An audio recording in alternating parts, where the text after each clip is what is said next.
ushindi wetu, lakini Mwenyezi Mungu amewachapa fimbo, wameshindwa kuongoza Kenya. Mimi nashangaa, naona ma-CS kule wanapigania ati huyu anatengeza pesa na mimi sitengezi, wakati wananchi wanalala njaa.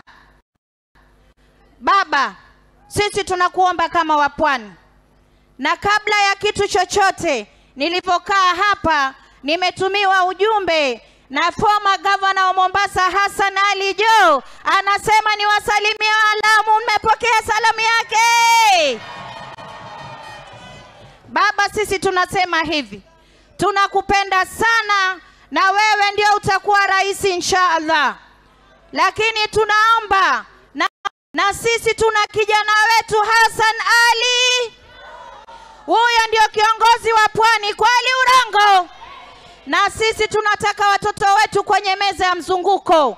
Mambo upangwa sasa, mambo kangaja huenda. Kwa hiyo kama mama kaunti wa Mombasa, mimi naomba mshike Hassan Joho mkono. Mimi nimeona kule bara watu wamejipanga na mjomba wangu Wycliffe Oparanya, na sisi tunasema pwani tunajipanga na Hassan Ali. Manake ndo alitembea pwani nzima akahakikisha sisi sote tumeingia ndani ya chama cha ODM. Juzi meona baba pale Kilifi, yule sasa wa Kilifi alokutoroka, watu wote wa paa, maofisi zote za paa zimefungwa paka funguo umeletewa mkononi. Hiyo ni ishara kuwa hakuna kingpin wa ndani ya Coast Region except Hassan Ali. Na sisi tumesema wao waseme watakayosema, lakini baba Raila Odinga, bado tunakuhitaji. Usipeane kiti sahihi kwa mtu yoyote. Simama katika urais 2027.